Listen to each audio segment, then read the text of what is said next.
Hello दोस्तों, राधे राधे, जय श्री कृष्णा। मैं रोशनी त्रिपाठी स्वागत करती हूँ आप सबका अपने यूट्यूब चैनल मेरी कलम से में। आज हम लेकर आए हैं बसंत पंचमी का महत्व, पूजन विधि, शुभ योग एवं कथा।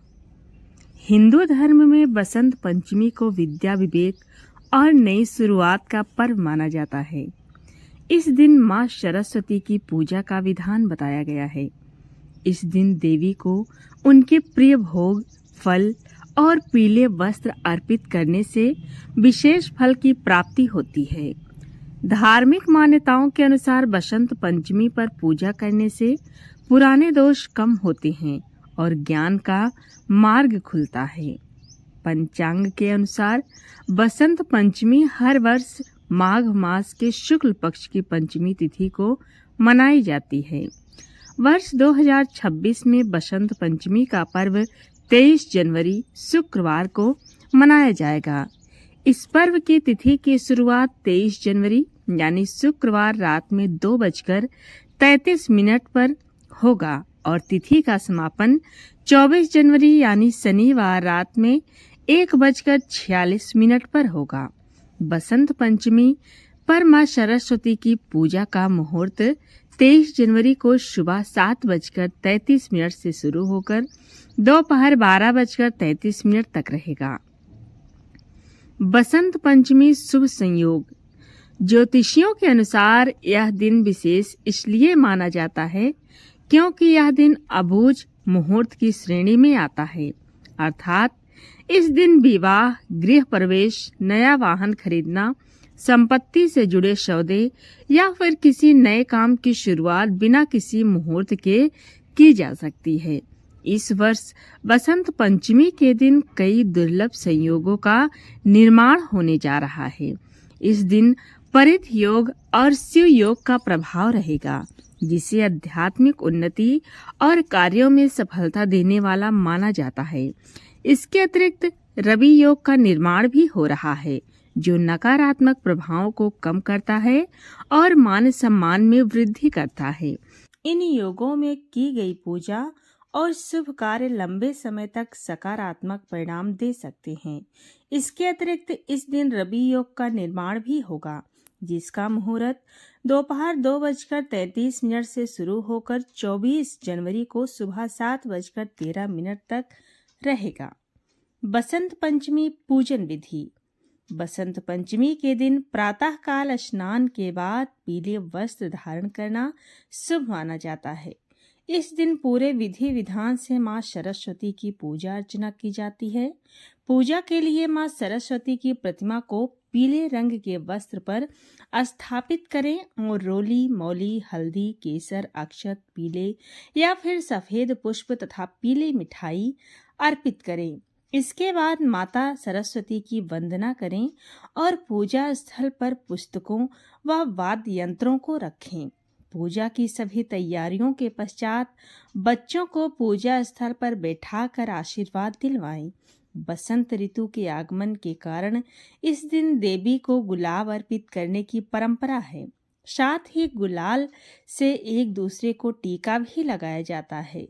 धार्मिक मान्यताओं के अनुसार मां सरस्वती को बागेश्वरी, भगवती, शारदा, वीणा वादनी और वाग देवी जैसे नामों से पुकारा भी जाता है और पूजा भी जाता है। प्राचीन भारत और नेपाल में पूरे साल को जिन 6 ऋतुओं में बांटा जाता है, उनमें बसंत लोगों का सबसे मनचाहा मौसम था।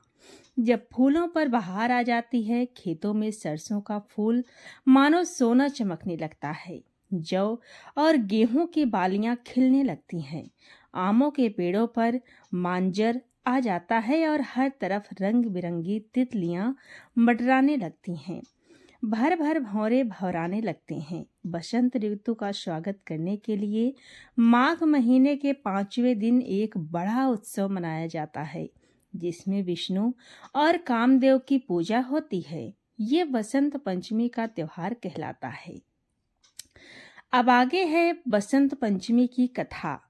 उपनिषदों की कथा के अनुसार सृष्टि के प्रारंभिक काल में ब्रह्मा ने जीवों, खास तौर पर मनुष्य योनि की रचना की, किंतु अपनी सर्जना से वे संतुष्ट नहीं थे।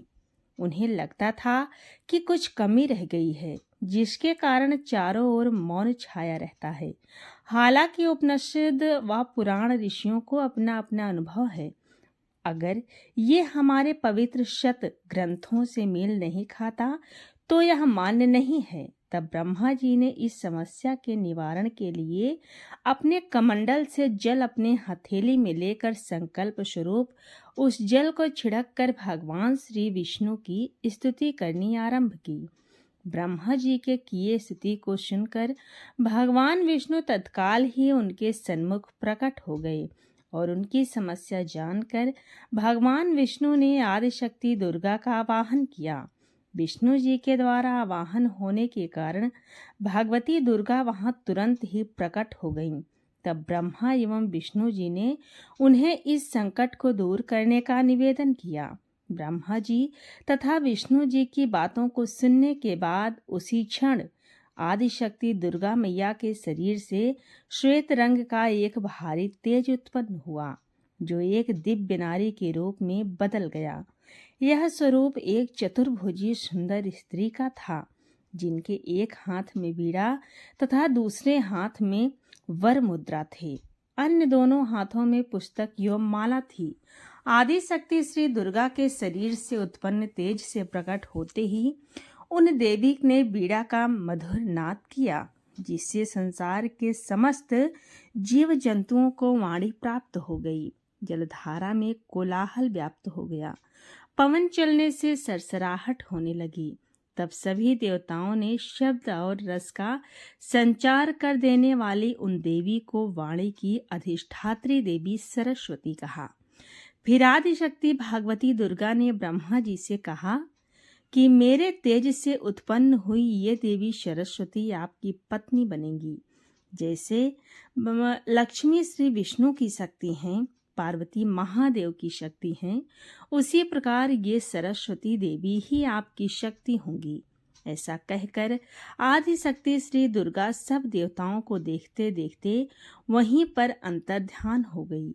इसके बाद सभी देवता सृष्टि के संचालन में संलग्न हो गए।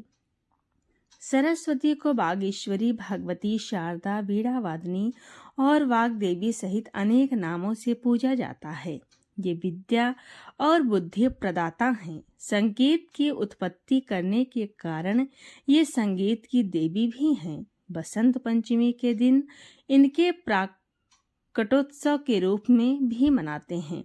ऋग्वेद में भगवती सरस्वती का वर्णन करते हुए कहा गया है कि ये परम चेतना है। सरस्वती के रूप में ये हमारी बुद्धि, प्रज्ञा तथा मनोवृत्तियों की संरक्षिका हैं। हमने जो आचार और मेघा है उसका आधार भगवती सरस्वती ही है। इनकी समृद्धि और स्वरूप का वैभव अद्भुत है।